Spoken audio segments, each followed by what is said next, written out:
Ini persoalan. Dan ini bukan cuma persoalan tahun 2021. Ini sudah dari zaman jahiliyah dulu nih. Udah dulu begini terus di sastra Indonesia. Ya. Sejak ada sastra Indonesia itu.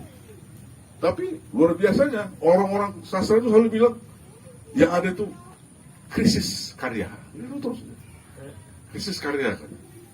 Padahal dia punya novel 2, 3 menang terus perlombaan, tapi dia bilang krisis karya kan.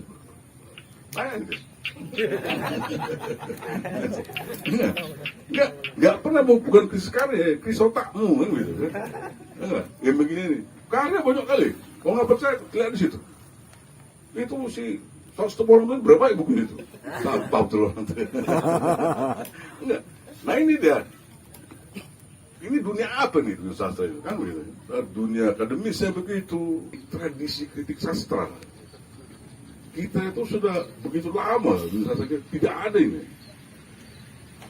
Ini sangat penting dalam dunia sastra. Jadi soalnya, kenapa novel si Iwan anak apa itu? Maksud anak Lamongan tuh kok bisa menang gitu? Kritik aja, Dewan Kesenian Jahat itu. Kenapa bisa menang gitu? Biar aja penulisnya, nggak meyakinkan, nggak minum alkohol, nggak main futsal,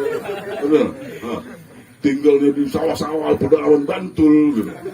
Listrik nggak masuk, orang nggak bahasa Indonesia di sana, gitu. Nggak ada kan? Wah semua orang, ya benar pada juri DKJ, benar pada juri KLA. Nah, ini. Tapi kalau nanti yang mempertanyakan, cemburu. Pasti saut lagi, pasti cemburu.